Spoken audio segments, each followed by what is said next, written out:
What up, people? It's your boy TB right here. We are live. This is the first time we went live in a while as far as the live stream goes. But figured we come on here and just hang out for a little bit after the show. Just talk a little bit to kind of end where, what I was talking about earlier. I do agree that, yes, college football is a little wild right now, still up and down. But at the end of the day, it is a completely different season. Completely. And I think a lot of us get caught up in, especially me as a Georgia fan or other Georgia fans who are a little more homer than I am, get caught up in trying to compare.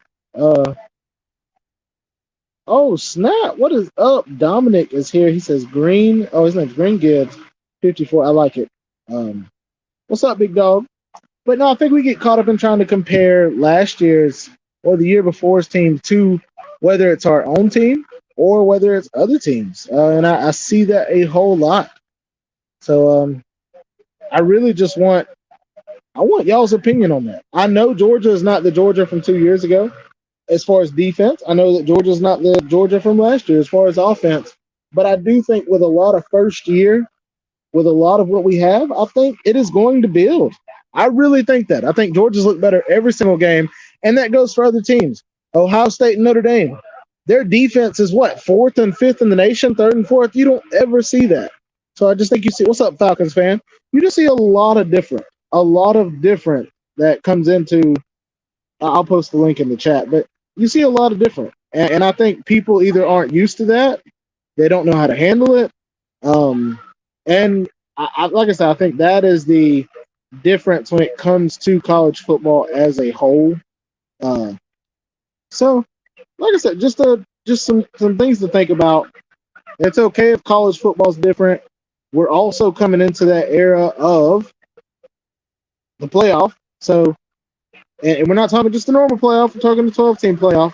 So you're not going to see as many dominant teams due to NIL and due to people leaving. Hey, we had Bear Alexander leave because he wanted to be the top notch, dude. Definitely agree, bro. Agree about the Auburn game. It makes me a little nervous. I think we'll win, but I do get what you're saying is as far as him being on his first year, but there's just so much that goes into play when it comes into year-to-year basis and wanting to say, well, we have some of the players that we had last year, we should look the same. I think this is a very, very good time to say this. This is a very good time to say this. Some positions are more important than others. Some positions are more important than others. That is the way of life. Okay, it doesn't matter if you want to believe it or not. It's the same way with any kind of job you have or any kind of company that you work at. Some positions are more important than others. At Georgia, you're seeing, okay, having turnover on the defense, that's fine. That's great. We know that Kirby is able to develop people. We get that. That's fine. We're seeing that. We're seeing a young defense, but we're seeing a super talented defense and a very experienced defense. But having Carson Beck, first-year starter, whether he's been on the bench 1 year, no years, 3 months, 7 years, it doesn't matter. First-year starter. And then Mike Bobo, who is trying to change himself. Think about how many people you know in real life that from year to year are the same person. That they cannot change. They continue to be the same person that they are. And whether you give them a chance and they disappoint you or you finally stop giving them a chance. Mike Bobo is trying to become another person. Okay? He is. He's trying to, I guess, become his inner Todd Monken, right? Is that what you say? You're Mike Monken, you're Todd Bobo, whatever you want to say it. He's trying, and I give him credit for that.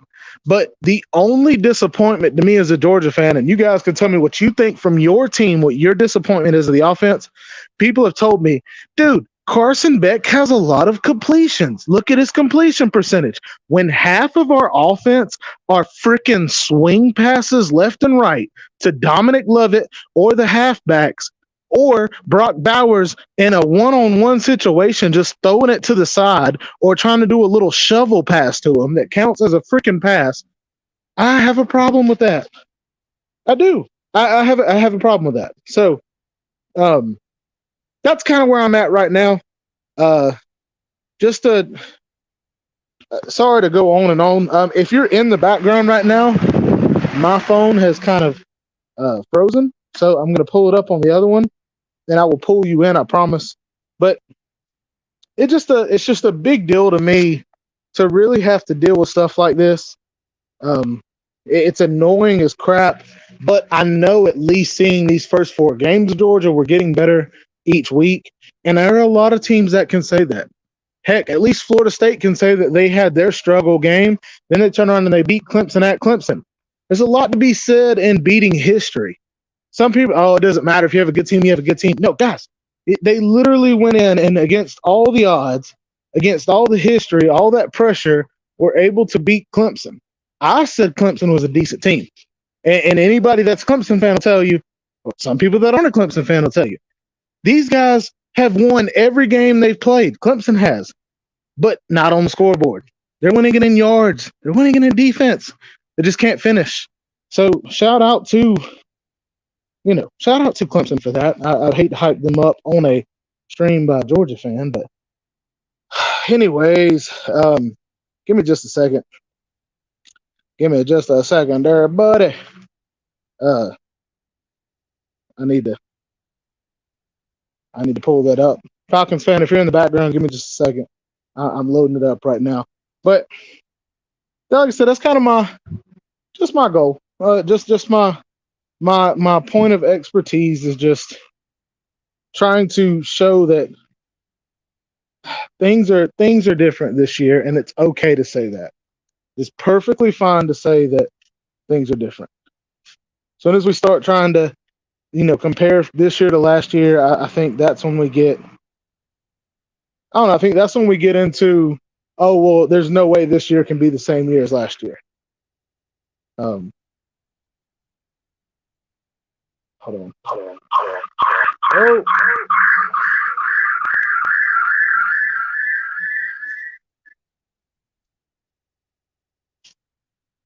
Sorry.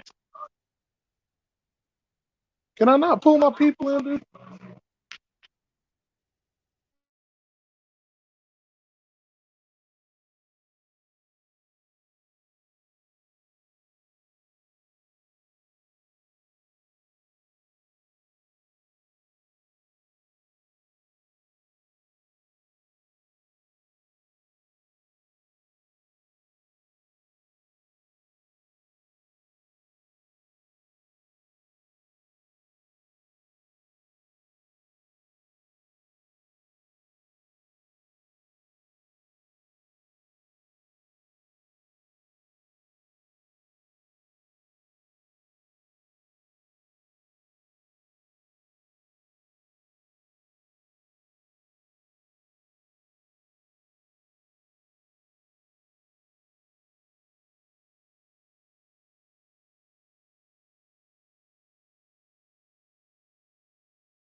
Oh.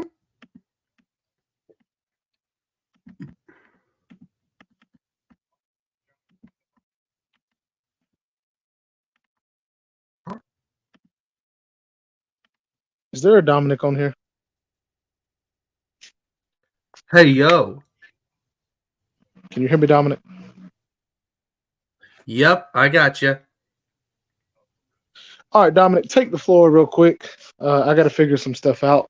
Go ahead, and I want you to rant for me real quick. Sounds good.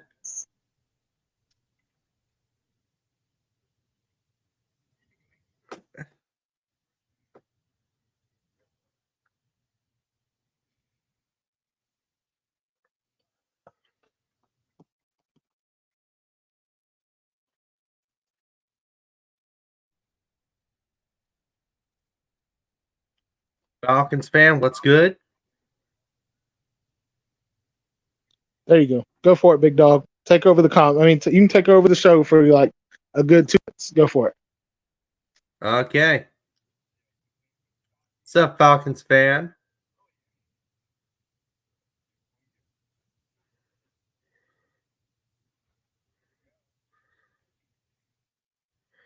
This Auburn game makes me nervous. First SEC road game for Beck, and we've been shaky.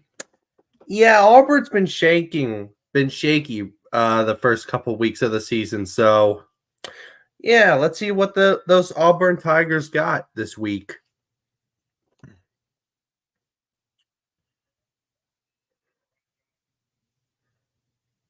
I mean, the game I'm going to be keeping my eye on the most is Kansas and Texas, because I've actually got Kansas as my upset pick of the week over Texas.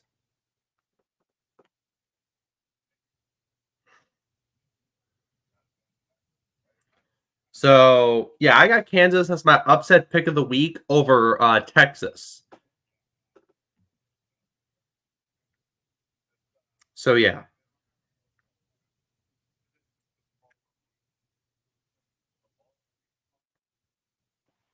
Okay, we're good. Can you hear me? Yeah, I got you. Okay. I guess we're decent for now. My phone's on 1%, so it's gonna die. But I want you to keep taking over the show, sir. You said that you said you feel nervous about what? I was just reading one of the comments from Falcons fan. Okay. What'd he say? He said, "This Auburn game makes me nervous. First SEC road game for Beck, and we've been shaky." I don't think he's wrong. I think we have struggled a good bit here and there, especially in the first quarter. I saw a stat that said Georgia has scored, what is it, 10 points in the first quarter combined in the first 3 games. Mm-hmm. And then we come out in the UAB game and actually score a good bit. Also, TB. Yeah. You want to hear my upset pick of the week for week 5? Upset me. Go ahead. Kansas over Texas. Why you say that? I just think Kansas has a better offense than Texas.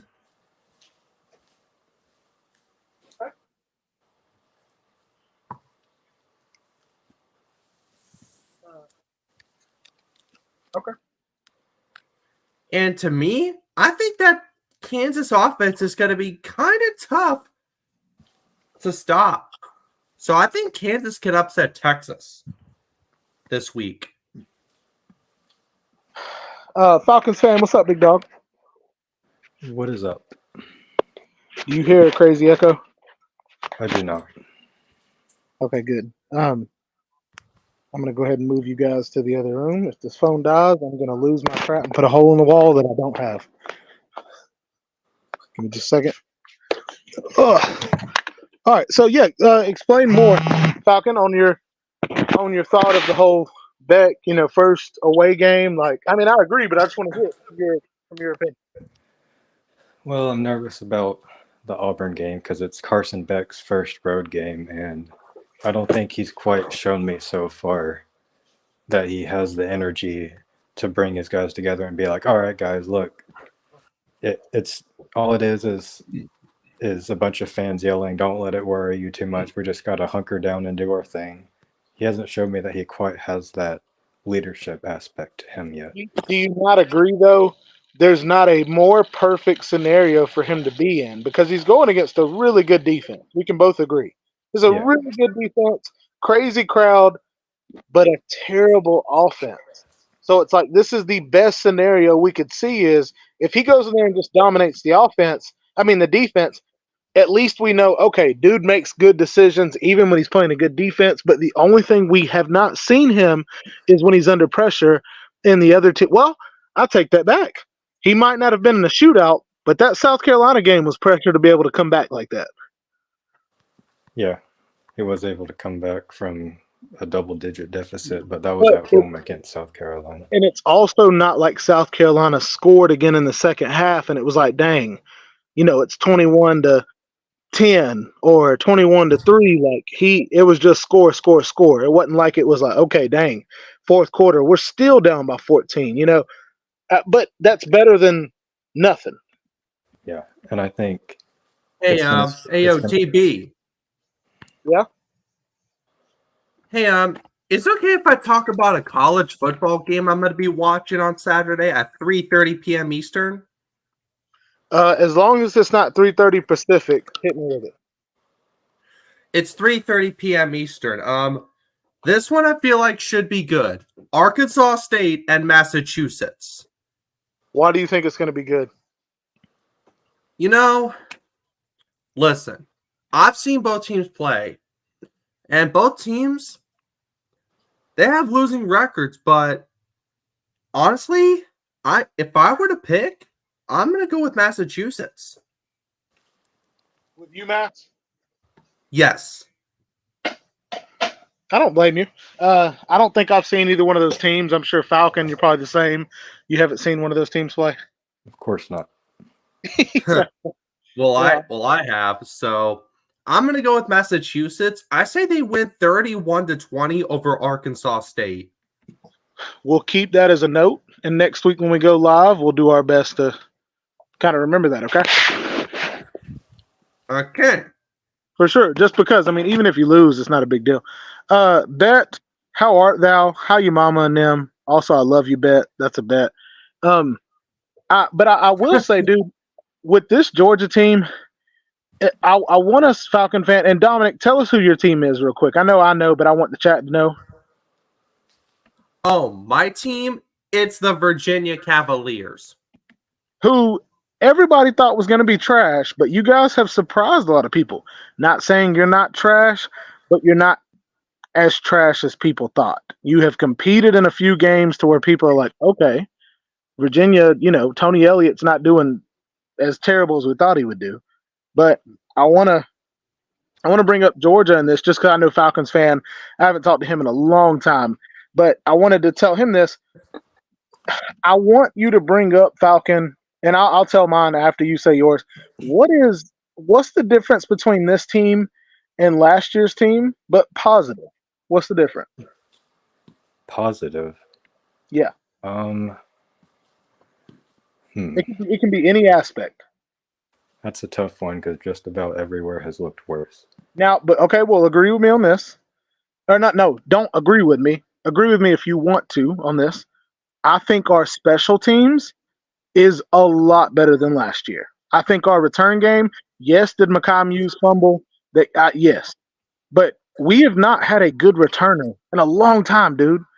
Since Isaiah McKenzie, McCole Hardman was decent, but Isaiah McKenzie was actually like, every time he got it, you're like, oh, what's McCole Hardman was overrated. But I'm not knocking that, Dominic. I'm just saying the guys that we had after him were not as good as him. So I'm not saying he was great. I'm just saying the guy we have. I honestly think he was trash. Whoa, hold on, Dominic, bro, chill, relax, Dominic. But all right, next, I think our DB this year, our secondary, I think is way stronger than any secondary that Kirby has had. Even when we had Keely Ringo and Tyson Campbell, I think our safeties, Javon Bullard, Taki Smith, and Malachi Stark, all three of those guys, they're NFL guys. And then the freaking Kamari Lassiter and Dalen Everett, the cornerbacks. Like, I feel like we have 5 guys that are all going to play in the NFL. Yeah, right. Tyke Smith has really surprised me this season. He's finally playing like he did at West Virginia. Agreed. Against better competition. Yeah. Agreed. Speaking of West Virginia, we miss you, GBD. Yeah, facts, bro. Facts. Yeah. What's up, SO? I'll say this though, dude. The one thing that we don't have, and I'm not trying to be negative, but just saying, Dumas Johnson is way worse this year than he was last year, and I think it's because our DNs as a whole. I know Mikael Williams is good, but our DNs as a whole are not as good. Dude, I've seen Dumas Johnson get beat like 7 times this year on just a tall sweep or a swing pass. I don't know what it is with him, but he cannot read that to save his life. He is constantly chasing those guys when they're 2-3 yards past him, like a rec ball basketball player when the Yeah. kid dribbles past him. I don't think I've seen a player regress as much as Pop Johnson Thank since you. since maybe Jake Fromm in his last year. I have no I have no idea what's up with him, but watching Xavier Sori, who I'm a huge fan of, was a huge fan when we brought him in. I think Dumas Johnson may get his job taken, bro. I really, really think that. Yeah, I saw a play. This was against freaking UAB. They ran Bro, you have got to be out of your mind of thinking that, TB. Are you nuts? The only reason I say that, Dominic. Let me say something. I like Xavier Sori as well, but you know who's really been impressing me lately, and I know he's a true freshman. You But talking about CJ? CJ Allen. Yes, sir. Oh my god, not that clown. Bro, Raylan Wilson is doing good too. Yeah. He's the one that got hurt before the season, but in the spring game, him and CJ both showed out. But my point is, against UAB, I saw a tall sweep, and I don't know why. The DN and the D tackle both shed their blocks, and they're sitting there waiting on them to like, are you going to cut it back up? Freaking Dumas Johnson is 2 feet behind them, waiting on the same thing. So instead of him going, hey, y'all are here, let me go ahead and cut to the outside, this man just sat. Right. And they ended up scoring on the play, and I'm like, I don't know, dude. Yeah, and I hate this for Pop Johnson because he is the leader of the defense. He's the guy that everyone looks up to in the locker room. But dude, if you're gonna sit there and call people out and be the vocal person on defense, do your own freaking job. Yeah, do your own job, idiot. No, man. He let Spencer Rattler juke him out. Yes, yeah, no joke. That's stupid. And the reason I bring my phone's dying, guys. Hold on. Bro.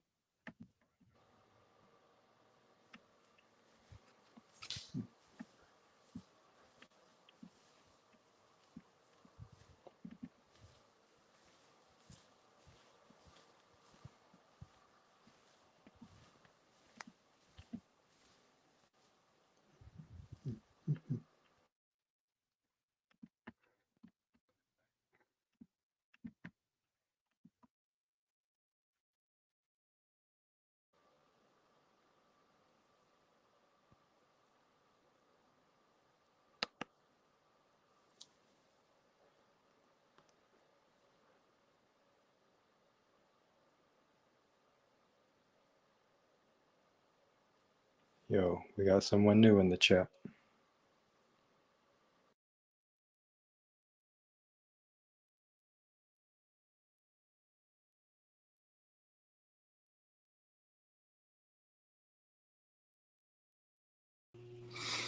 Yo, what's up, guys?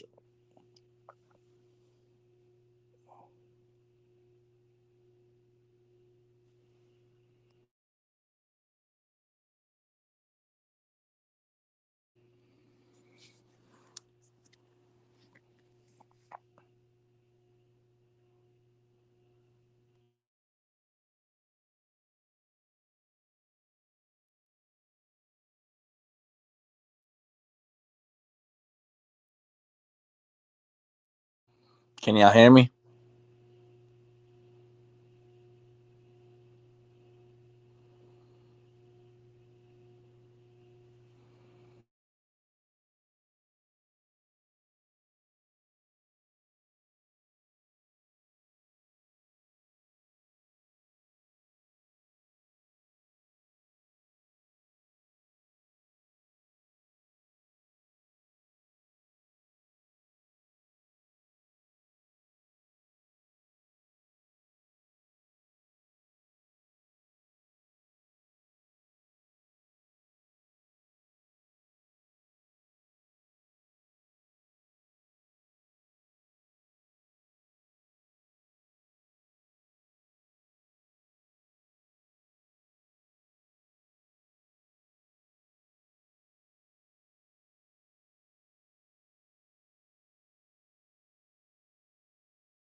What's going on, dude?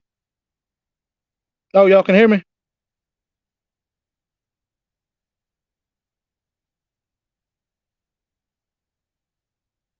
All right, let's add Falcon to the stage. Let's see if we can hear him. Falcon, can you hear me? Let's add Mayhem to the stage. Yo, Can hear Mayhem. I can't hear Falcon. Falcon, if you can hear me. Yeah, I was about to say back out and then come back in again. I'm sorry. What's up, Mayhem? what's up? What's up? I came Thank in you. just huh? You good? No, I was gonna say thank you, dude.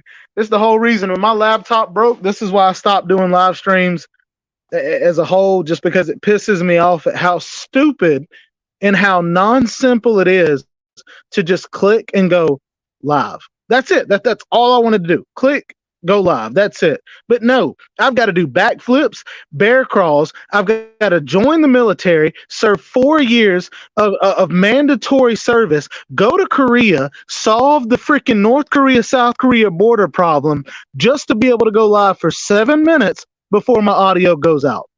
Oh, you Like- didn't have to solve COVID either. No, now I have to solve COVID to be able to go live again. Oh, okay. It makes no sense. Anyways, go ahead, big dog.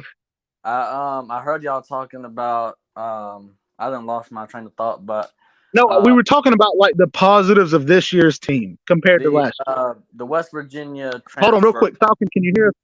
Yeah, I can hear y'all now. Can y'all hear me? Thank goodness. Yes, we are back, ladies and gentlemen. Okay, go ahead. West Virginia transfer, Tyke Smith. Go ahead. Yeah, I mean he's probably the one that impressed me the most this year so far. I mean, doesn't he have like an interception in every game so far? Dude, he's got 3 interceptions and like 15 tackles. And he had like 9 tackles in that South Carolina game alone. I mean, Yeah. I can almost like trust. I can probably trust him to get an interception on every game, and at least once a game. You know, like Yeah, or every other game for sure, but he is going to be somewhere around it. Dude, if Javon Bullard wouldn't have gotten hurt, you could have trusted him with it. That dude was flying all over the field. I feel like I feel like our secondary gets back to the backfield more than our. This sounds crazy, but our defensive line, you know, I feel like our defensive back, them 3 guys alone is always in people's backfields.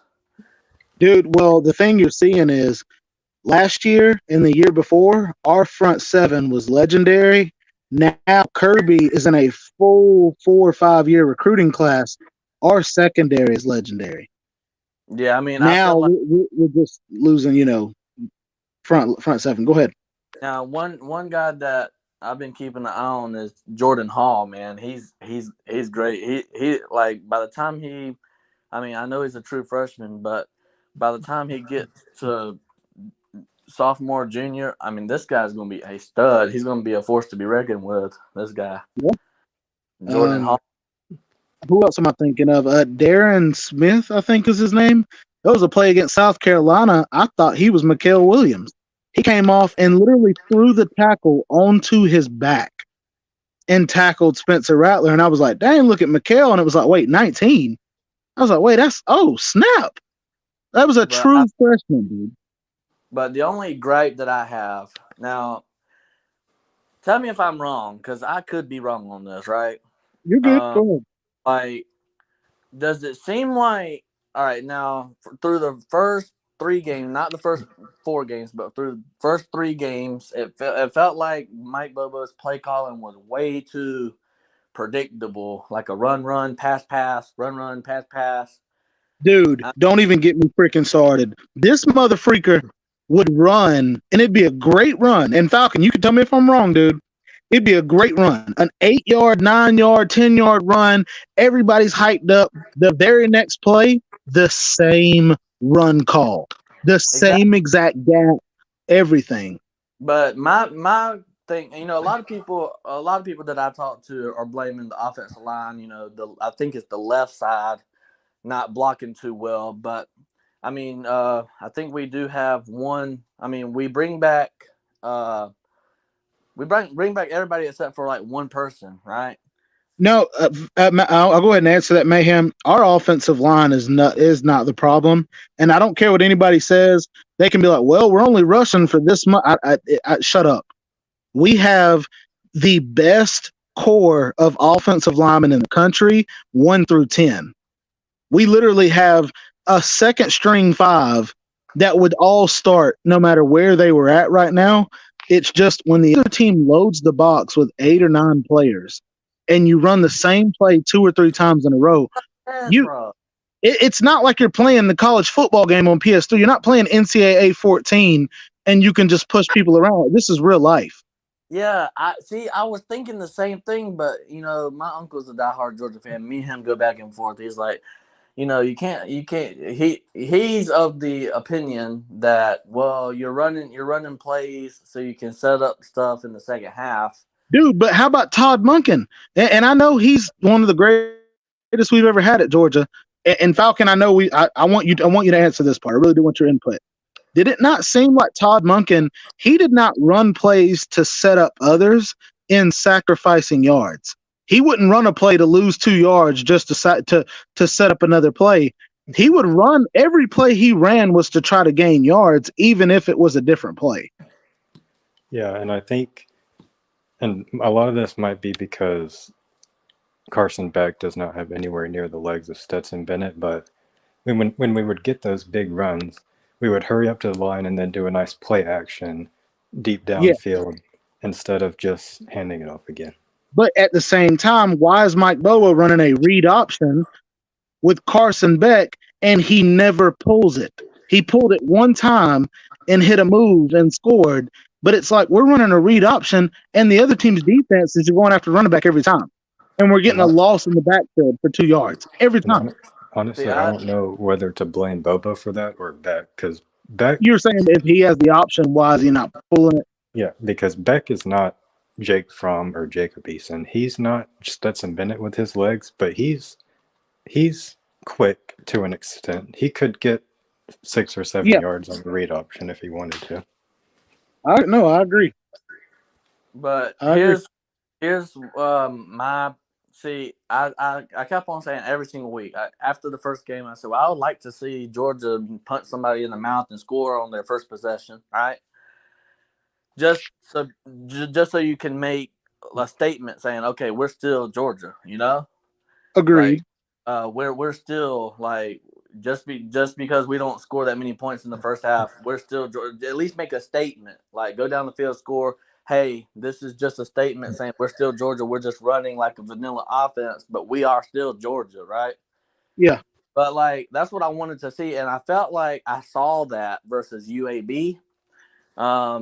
That first drive, I felt like Todd Monken was back in the game. Like I felt like I was like, man. I mean, I really had a lot of like we threw like 7 passes and 1 run on that drive. And, agreed. And we ran. That was the first time this whole season that we got a touchdown on the first possession that Georgia had. And it's another thing to add to that, dude. Our the thing about Bobo that I think it gets to me more than just the run up the middle, even if it's to the same spot every time. Quit throwing 47 swing passes a game. Quit. Stop. Dominic Lovett, literally, he has like 2 catches past the line of scrimmage. But I will say this, and this is something we all can be happy about. Y'all know last year we had like, I'm trying to remember, and you guys can correct me. I think it was like 12 passes, more than 30 yards or 20, 25 yards, whatever it was, past the line of scrimmage. Like not a catch that went for 25 yards, but a pass that was in the air for 25 plus yards and then caught. As a whole last year, we had 25. Bro, or 12 past 25. This year, we're around like 20 or 21 4 games in. Beck is definitely throwing the ball downfield more. I think we can agree with that.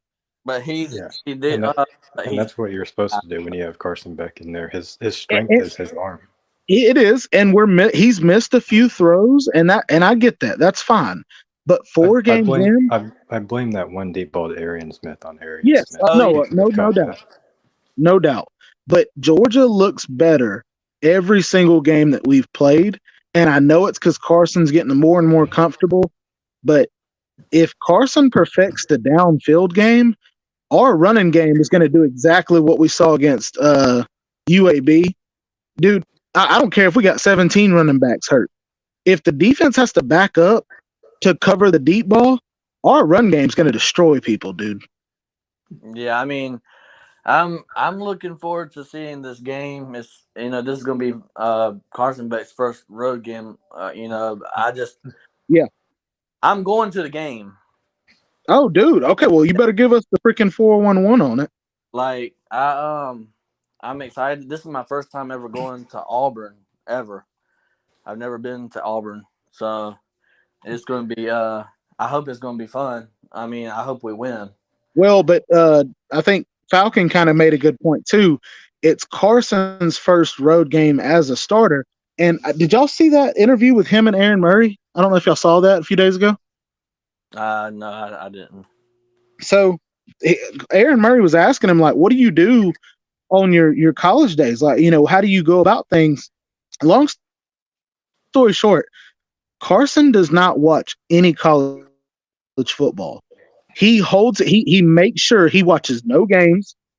If he watches a game, it's an NFL replay from the week before of an NFL team. He does not watch any college games. He does not watch any college news. He's deleted most of his social media.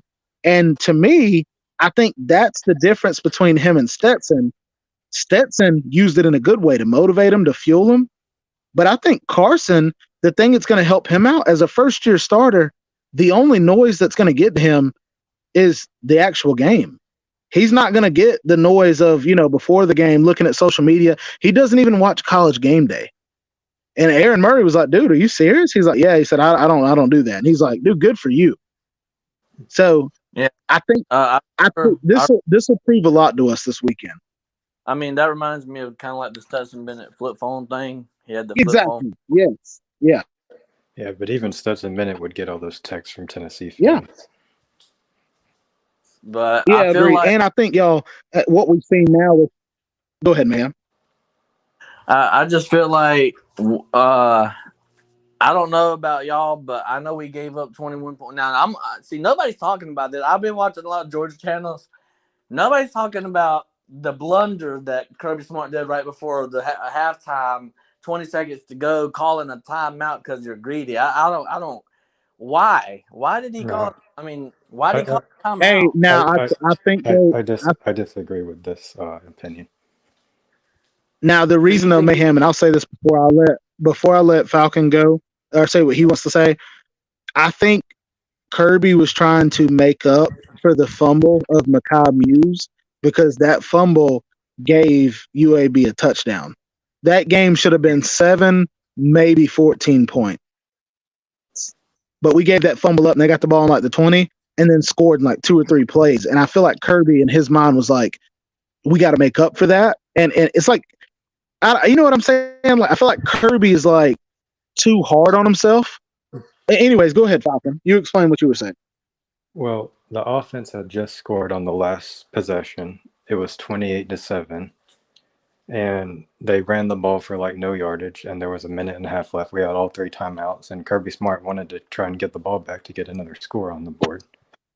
Whether it was a field goal or yeah, and at worst, the defense should have only given up a field goal. They should not have let UAB drive down the field in 90 seconds and score a touchdown on them. That's all on the defense for me. I don't blame Kirby Smart for trying to get the ball back. You can't there's no scenario where UAB should get in the end zone right there. You just can't take that into consideration as a coach when you have the defense that we do and we're playing the opponent that we are, when you're making a decision like that and you're trying to get the ball back one more time before halftime. 28-7, I feel like that's great. I mean, we haven't scored 28 points in the first half all year long. I feel like 28 points is amazing in the first half. And, I mean, I'm not blaming Kirby, but, I mean, whatever he wants to do, I mean, we have 2 national titles. But, I mean, it was just it reminded me a lot of that Mississippi State thing where we had a blunder right before halftime. We had a blunder right before halftime in a lot of games. I wish we could clean that up a little bit, though. I mean, just a little No, bit. I agree, dude. I do agree. I mean, I in a think scenario like that, there's no winning because if you let it go to halftime, you're gonna have someone like Uncle Lou go on camera and be like, "Oh, conservative Kirby, he doesn't trust his team."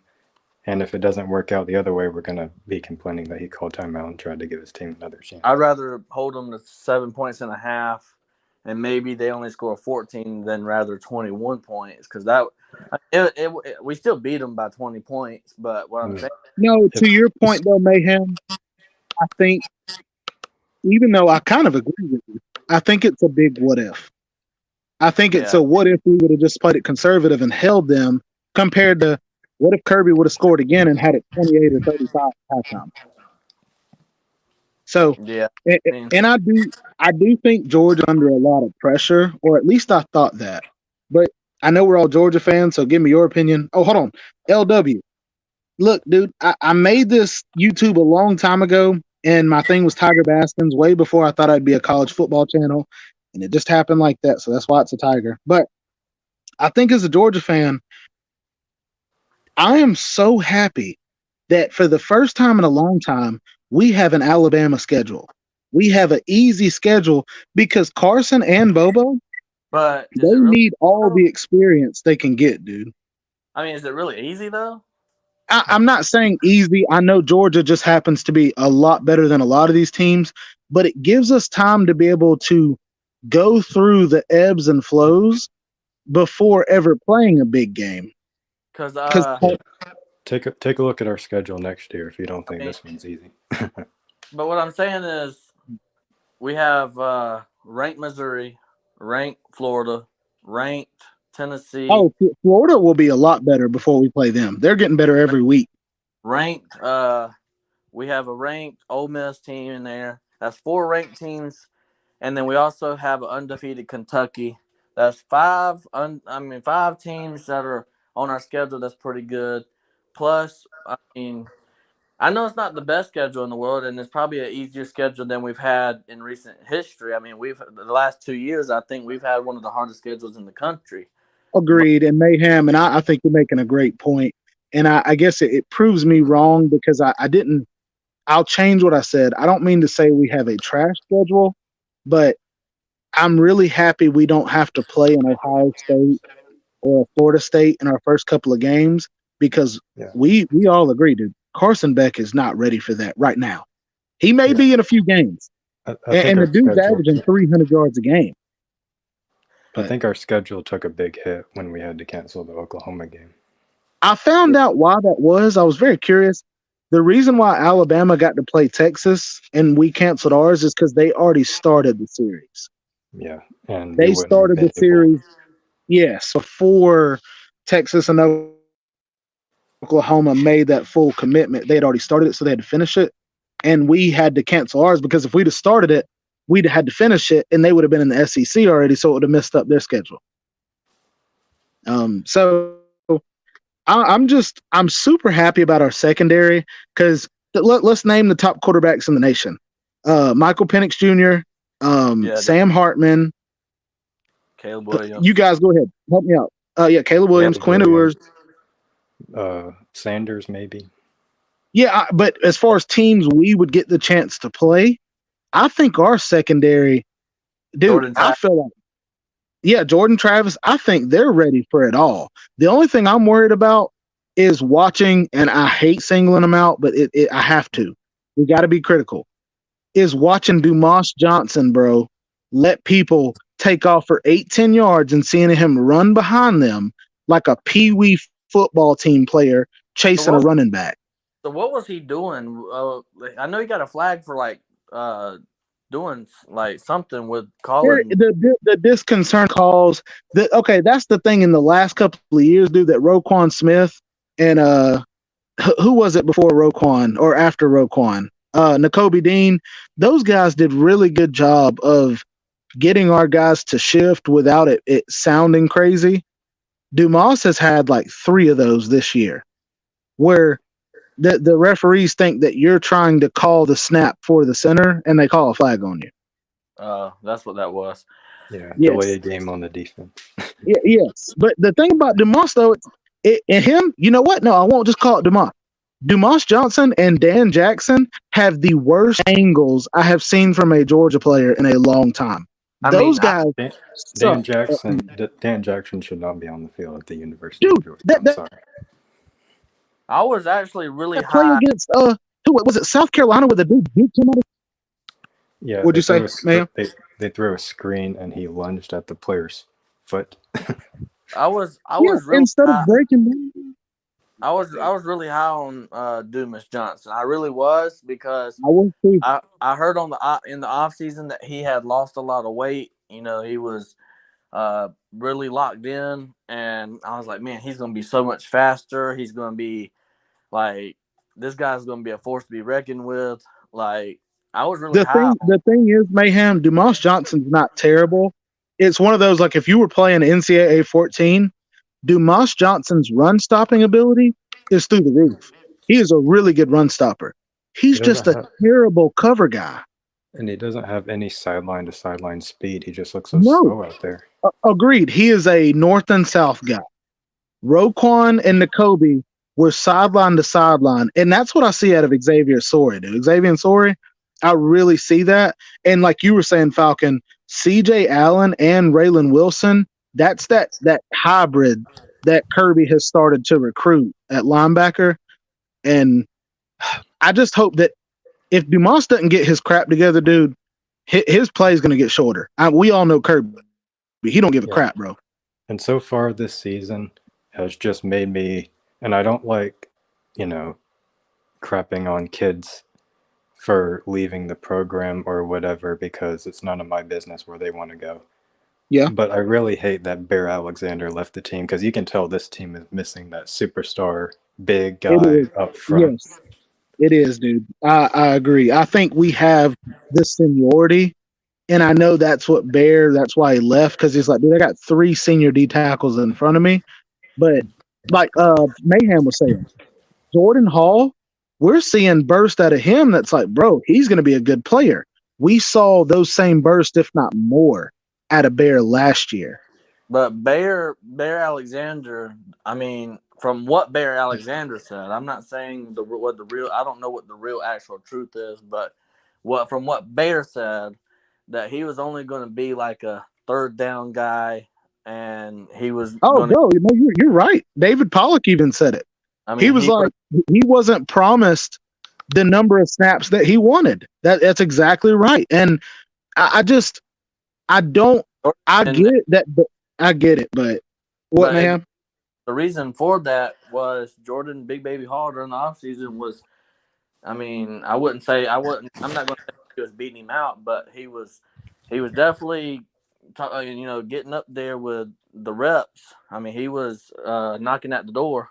I mean, bro, but that's what Falcon's kind of getting to, dude. We have 3 senior D tackles. Like usually when you have 3 seniors, they're at like 1 D tackle, 2 D ends, or 2 D tackles, 1 D end.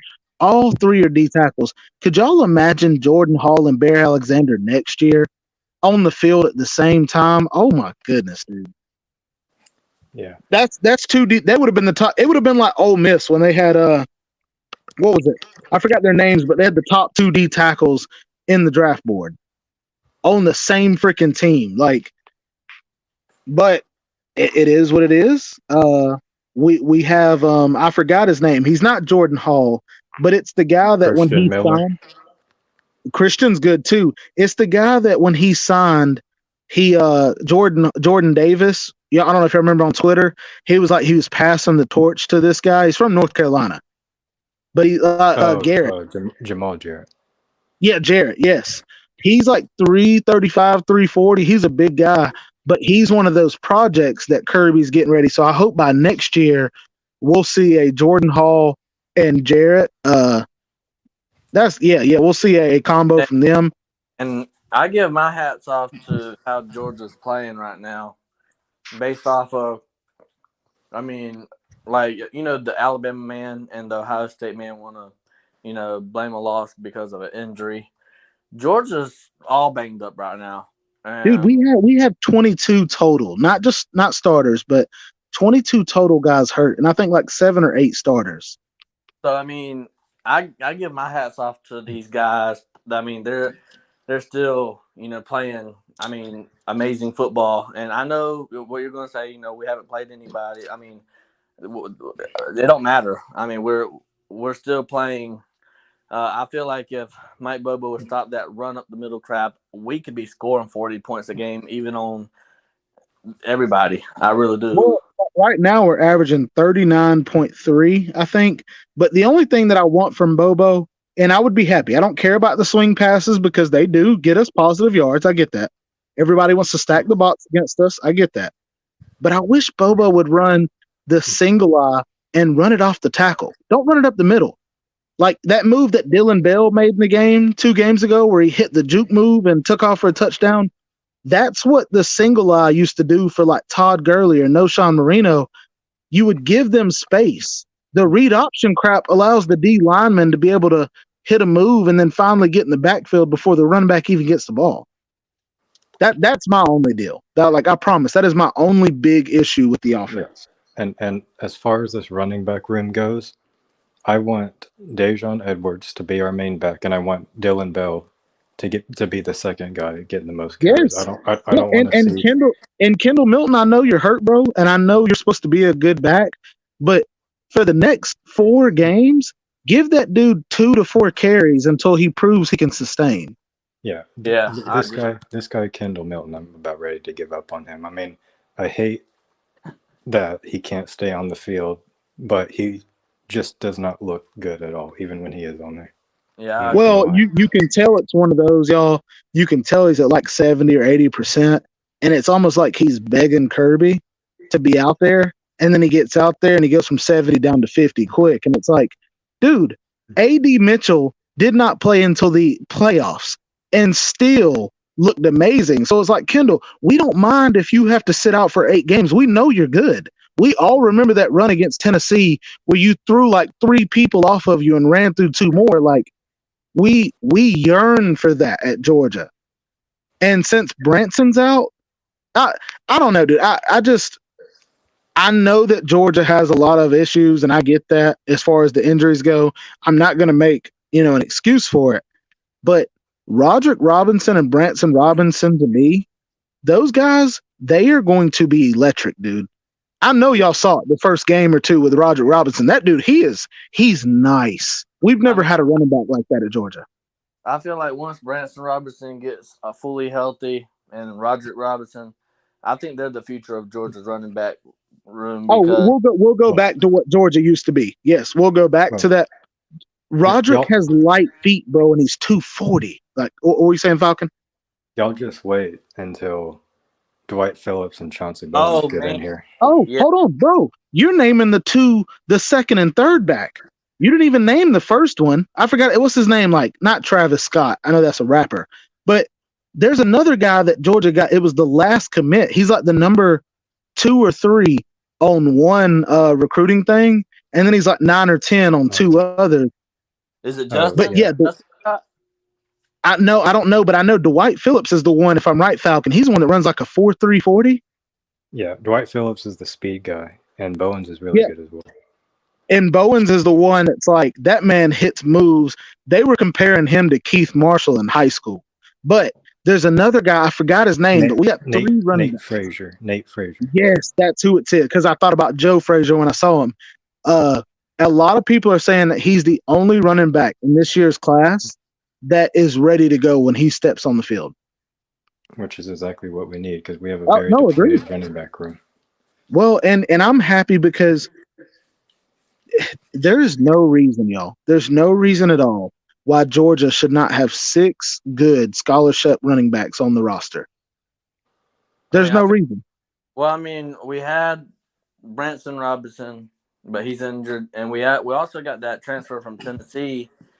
Why are we not seeing him? Is he just not that good? Yeah, why is Cash Jones in the game and we're not giving Savon Clark or this Tennessee transfer any light? So I'll tell you what I've heard, Falcon. And I know the Tennessee transfer is injured. I know that.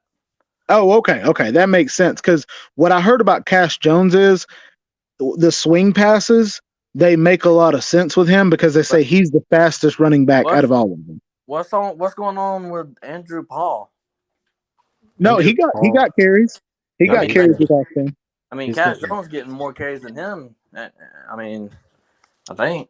Apparently, Andrew Paul is like the big body back, and Cash is the super fast one. And since we run a lot of those swing passes, that's why Cash is getting a lot of carries. Cash Jones, whenever I seen him in that press conference, he looks like a 40-year-old man. He looks like a 40-year-old man that works a construction job, bro. He's like 130 pounds. yeah, and we're probably going to have to go easy on Andrew Paul because he's coming off that huge ACL tear. Oh, that's right. Yeah, he's the one that didn't play at all last year. He was gonna play a good bit, but then he got hurt. That's right. But he's a force to be reckoned with too. Once he gets on the field a lot, once he starts making his presence known, he's going to be good. I mean, I love our running back room. I just think it's banged up right now. I think our running back room this year is probably the worst I've ever seen at the University of Georgia. And that's not because that it's necessarily bad. It's mainly just because we've been spoiled.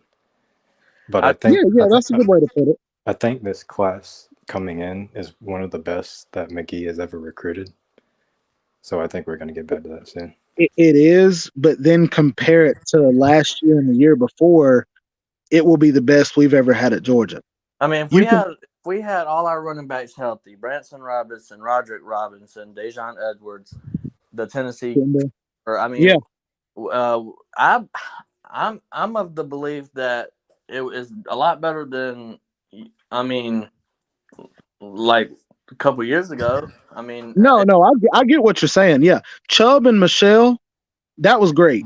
Keith Marshall and Ty Gurley, that was great. We had two of those guys, but I do believe this next year's class, Chauncey Bowers, Dwight Phillips, and Nate Frazier. That's three guys, plus Branson Robinson and Roderick Robinson. That's five guys, y'all.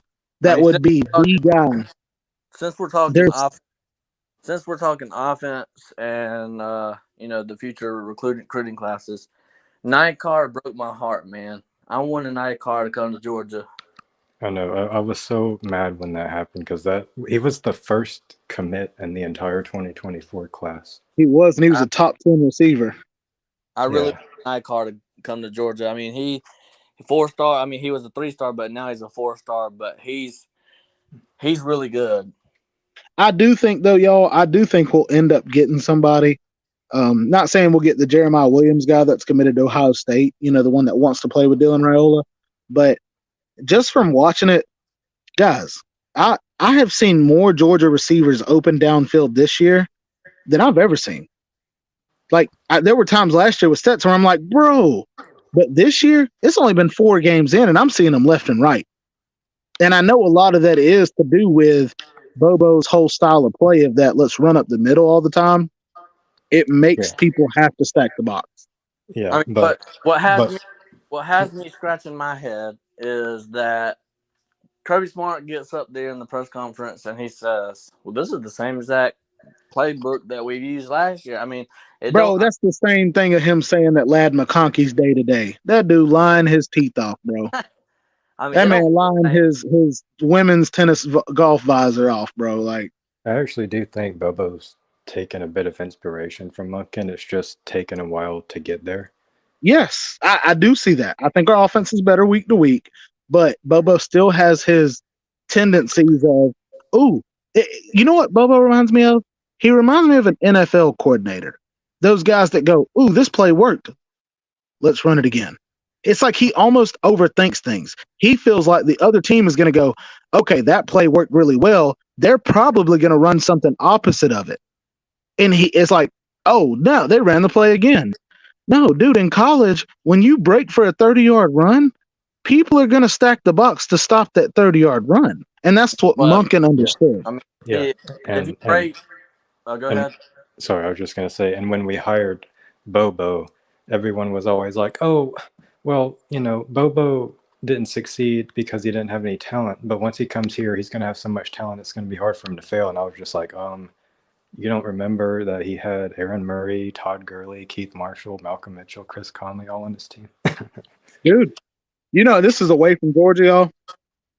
You remember last year playing Kent State when their offense tore us up? Yeah. Their coach is the offensive coordinator at Colorado. That's why you've seen them tear people up left and right. He has more talent than what he had at Kent State.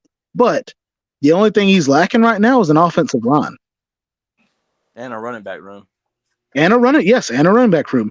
And I think this next year's transfer portal, I feel like they're going to load up on that, dude. They don't need 50 transfers this year. They just need like 10.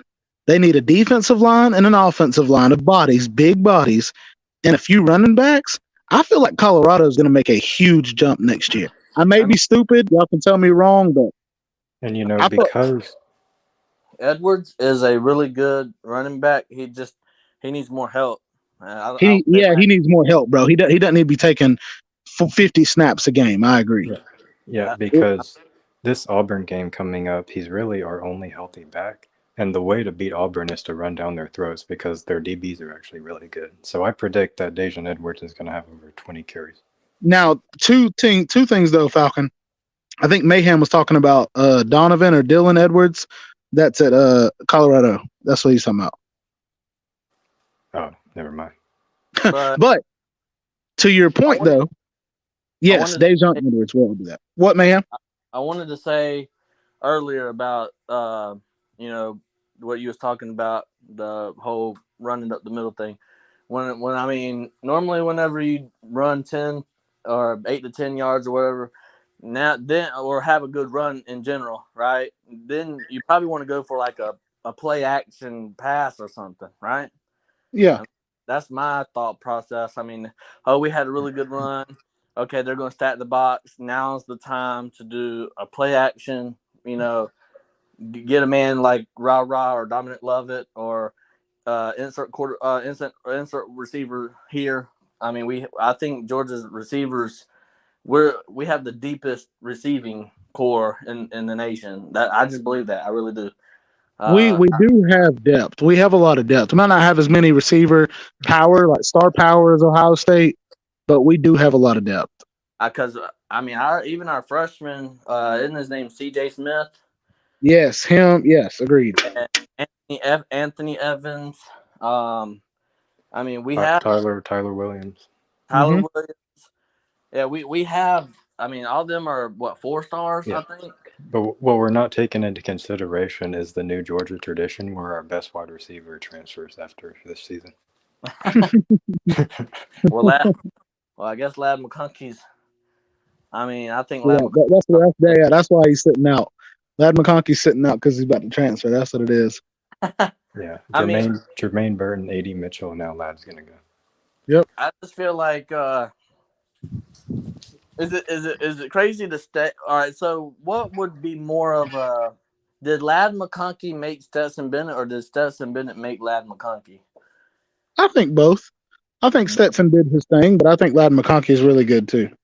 Because I feel like that was a combo. Ladd McConkey, Stetson Bennett. I think that was his favorite guy. They just had swagger. Them two guys had swagger.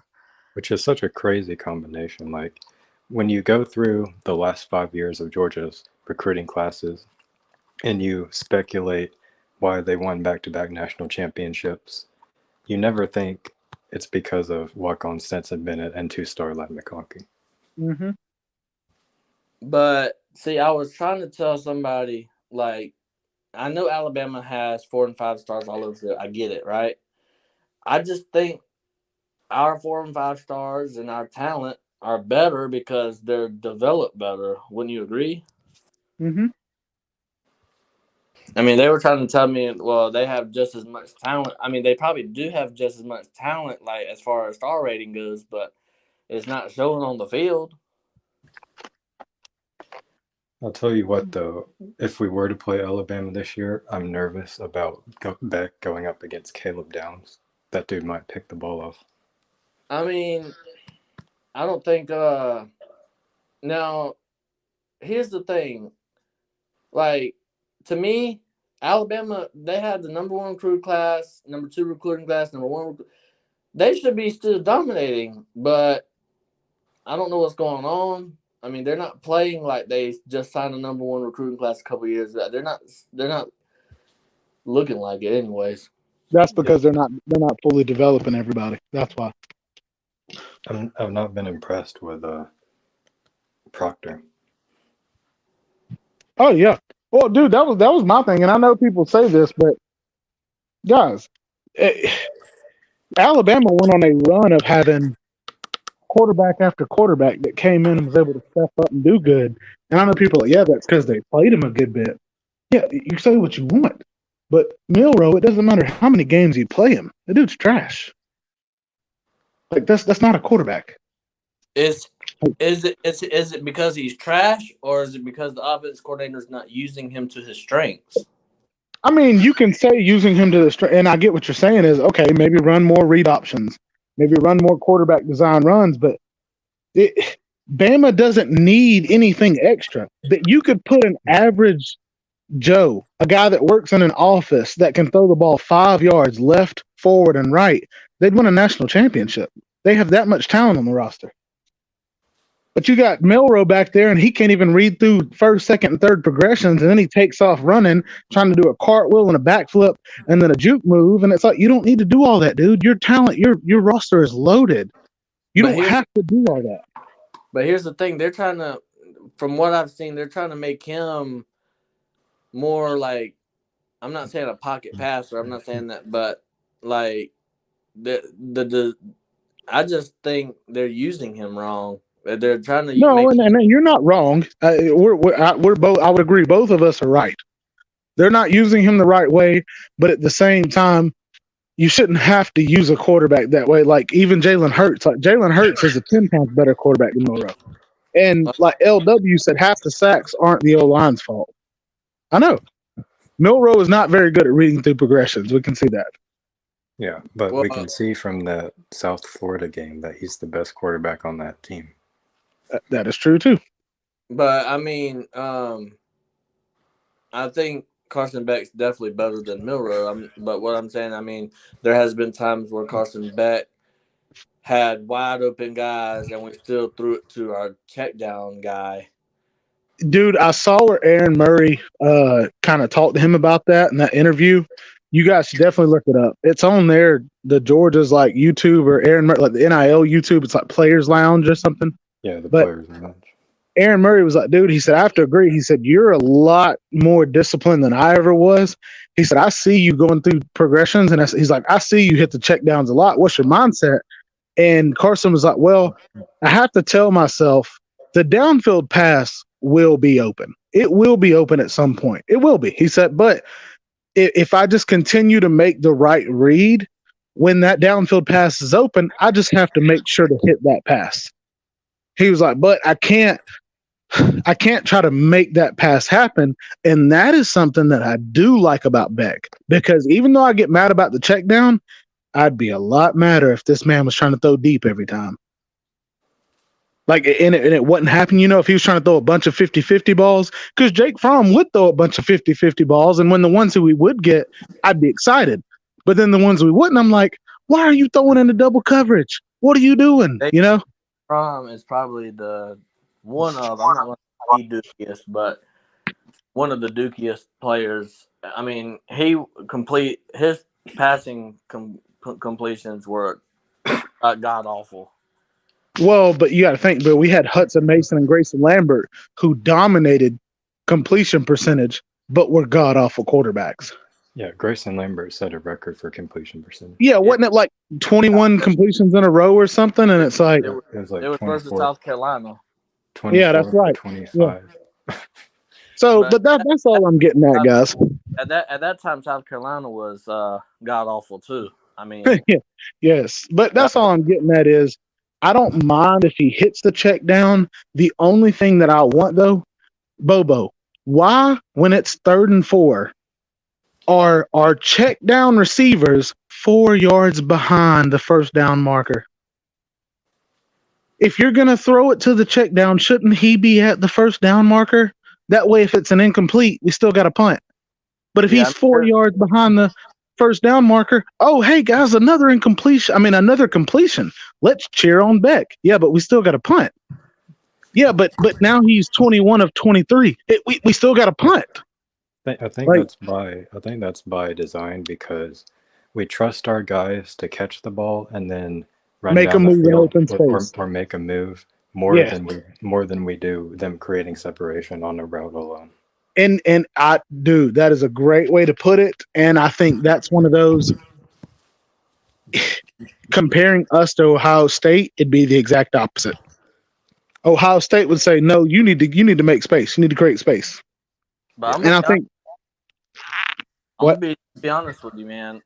I think right now I'm crazy. I might be a homer, but I really do think right now if Ohio State played Georgia right now, I think we would win. I really do. Oh no, dude, I'm not worried about that. Their quarterback's not as good as their previous quarterbacks. Like for real, I think he would struggle against a defense like ours, especially with all the like scheming that we do, the fake coverages that we run. I think it would tear his tail apart. I But mean, I just let's think about this for a second.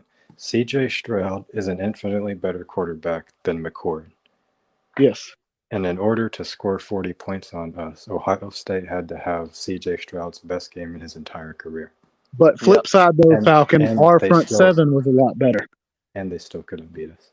But our front seven last year was a lot better than it is this year.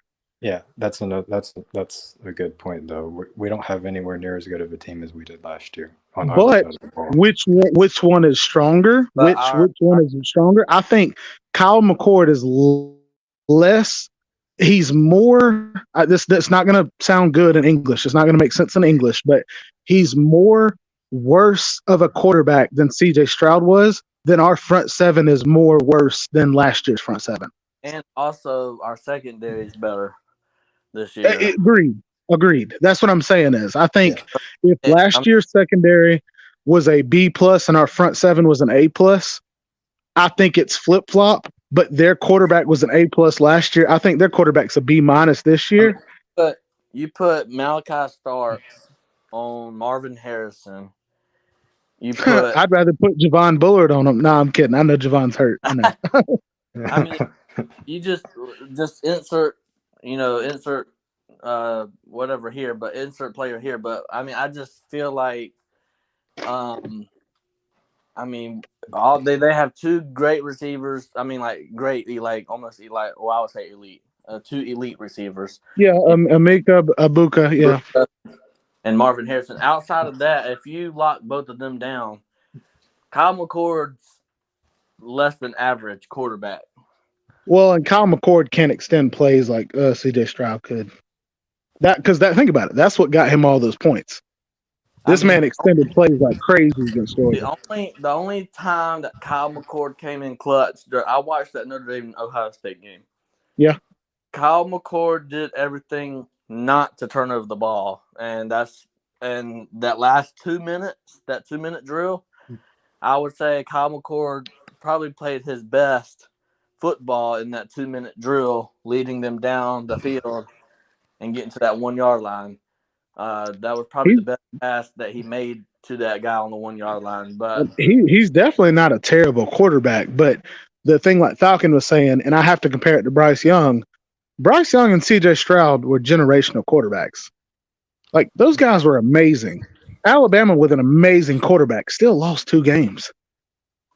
But like C.J. Stroud or Ohio State with an amazing quarterback still lost.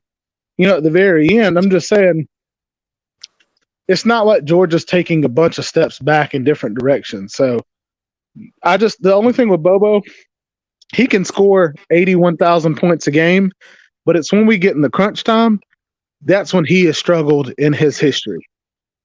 He's always scored 81,000 points a game, but it's when we get in the crunch time, he makes a bonehead mistake.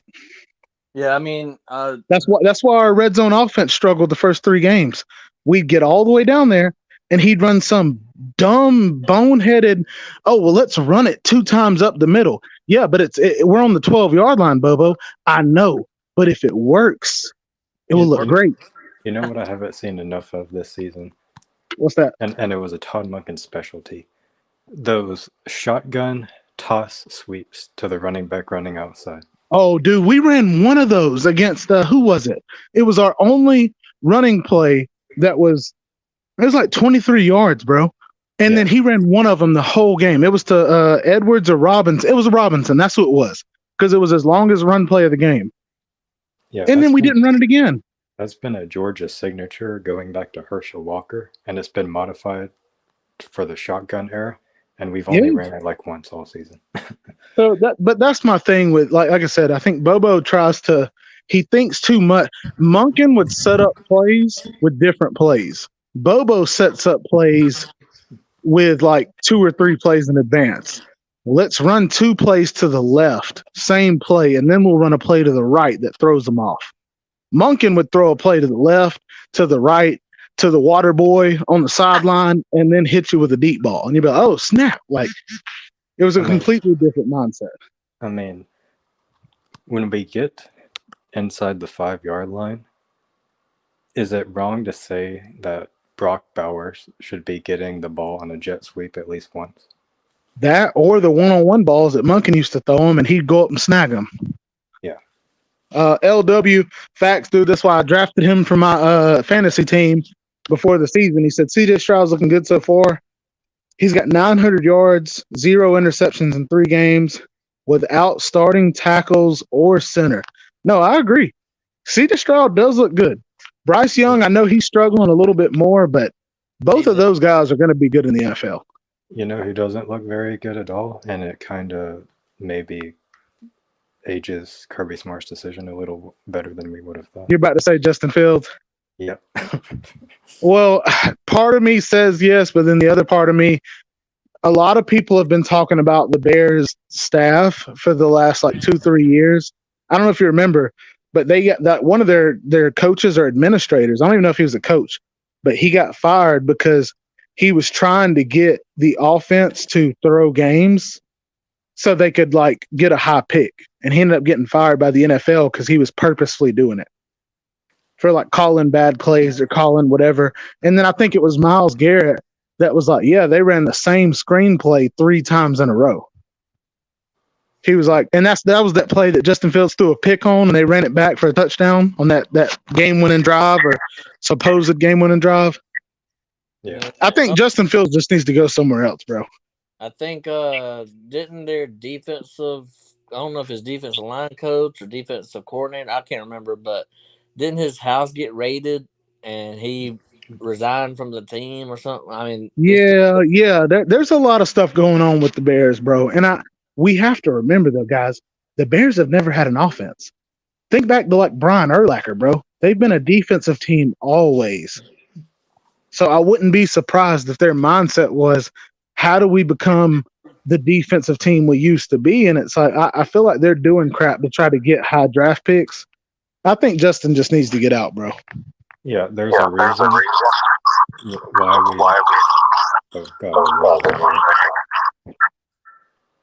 we. You're good. I can't hear it that well. Go ahead. There's a reason why we know the 1985 Bears as the 1985 Bears and not the 1980s Dynasty Bears, and that's because they could never score. Yeah, no, you're right. I forgot who it was. They got traded a wide receiver, like Brandon Cooks or somebody. It was a wide receiver that got traded. He's only like 24, 25 years old. He had the most yards receiving as soon as he got traded. Most yards receiving in Bears history. And I'm like, what? But that's to your point. So I just think Justin needs to get out of there. I don't think he needs to stay for another year or two and destroy his career. Go somewhere else and at least give yourself a chance. If you destroy yourself somewhere else, at least you gave yourself a chance. I mean, where do you think he would fit? Like, where do you think? I feel like the Texans having Bryce. I mean, not Texans, but whoever has Bryce Young, I think it's the Panthers. Get Justin Fields to go there, and that way Bryce Young can chill for a little bit because if we can, if you've seen it, Bryce Young struggling just a little bit. Bryce Young is a NFL quarterback, but give him a year or two. Let Justin go there, revive his career, then trade him for good money and let Bryce start. What about the team? I know they just brung in another quarterback, but I wonder why the Jets didn't go after Justin Fields. Yeah, that'd be a good one too. I mean, they went after some guy. Yeah, what was it? Taylor Seaman, Seaman Shooter, whatever his name was. I mean, that was a horrible. I mean, Dude, I mean, look, I'm not a big fan, but damn, you could have got Colin Kaepernick and I'd have applauded you. and then, I mean, You Zach could have got Wilson, James Bond from the old movies and I applauded you, bro. Come on. I mean, Aaron Rodgers with a torn Achilles is better than Taylor Seaman Shooter. I mean, I honestly feel so bad for the Jets because they really are only a quarterback away, and Aaron Rodgers gets hurt on the first 4 plays. Dude, their receiving core was wild. Oh yeah, by the way, guys, I had Aaron Rodgers as my quarterback on fantasy because I was like, man, you know what? He's gonna go out there and throw for 300-400 yards a game because he's just a gunslinger. And you know what he did? This man purposefully cut his Achilles before the game so he could tear it and only run 4 plays and tear it and get paid $30-something million. So I sent him a text after the game or after he torn. I said, hey, good play, bro. So anyway, he sent me a little bit of money to make up for my fantasy team, but it doesn't matter. Doesn't count, bro. So now I'm just living in a mansion and that's it. But anyways, guys, look, I'm going to go ahead and end the stream. I love y'all, but I want you guys to give me a final note. But this is why I haven't gone live on StreamYard in a while. My laptop broke a while back and doing it on my phone, you guys saw earlier, it's just so freaking difficult. And I just don't like dealing with it, but I'm glad everything went smooth for the last part. We'll try to go live more. But I'll come out with a video tomorrow about Georgia, and then I'll also come out with a video about another team. I made a new gaming channel. That way all my gaming stuff is on another channel. I'm going to try to dedicate this one to nothing but college football and sports. So we'll kind of leave it at that. I've been missing these streams this year. I know, dude, and I trust me, I've been missing talking some football. I promise you. I'm glad, Mayhem. I'm glad you jumped on too, dude. I know Falcon and Percy. I tell Percy I miss him, bro, but definitely like to have you on more, Mayhem, for sure. But Mayhem, leave us something, bro. Tell us where to find you, man. well, I mean, Mayhem Matthew is the YouTube channel, but I want to see. I'll say this as my final words. I want to see some more TB crying. Whenever the Golden State Warriors win a championship. So yeah, you need to do some more basketball streams and that. Thanks. All right, Mayhem. I love you, bro. Thank you for coming on. Yeah. All right, thanks. All right, hit us with it. Falcon, what you got, big dog? I don't think it's guaranteed this week that we blow out and dominate Auburn, so I'm going to have to ask Georgia fans to not freak out if we don't go out there and beat Auburn by 5 touchdowns. Well, I do agree with that. No, I actually have to agree with that a lot. I think this weekend probably seems like a 10 to 14 point win. Yeah. Also, people that want to bench Carson Beck are failing to realize that we do not have a good replacement for him right now because Vandegrift and Stockton are not ready. I do think Brock Vandegrift, potential-wise, I think he's going to be better than Beck. Do I think he's better than Beck right now? I don't think so. That throw by Stockton was one of the worst I've ever seen. Oh, the interception? Yeah. Yeah. No, I agree. But watching Brock play, dude, you can tell the difference between Brock and Beck. Brock Vandegrift, that dude don't hesitate, dude. That man has no hesitation. He's going to sling it. He don't care. He's got some legs. Yeah, he does, and he's got legs. But I agree, though. I do think it's one of those like, let's just chill. Let Brock kind of take the same route that Beck did last year and the year before. Just let Brock be patient. If Beck does good this year, Beck's getting drafted. That's it. Yeah. Also, I wish in these cupcake games we let Beck sling the ball into tight windows because he's going to have to do that at some point instead of just settling for all these little checkdowns and that. Man, I wish we would let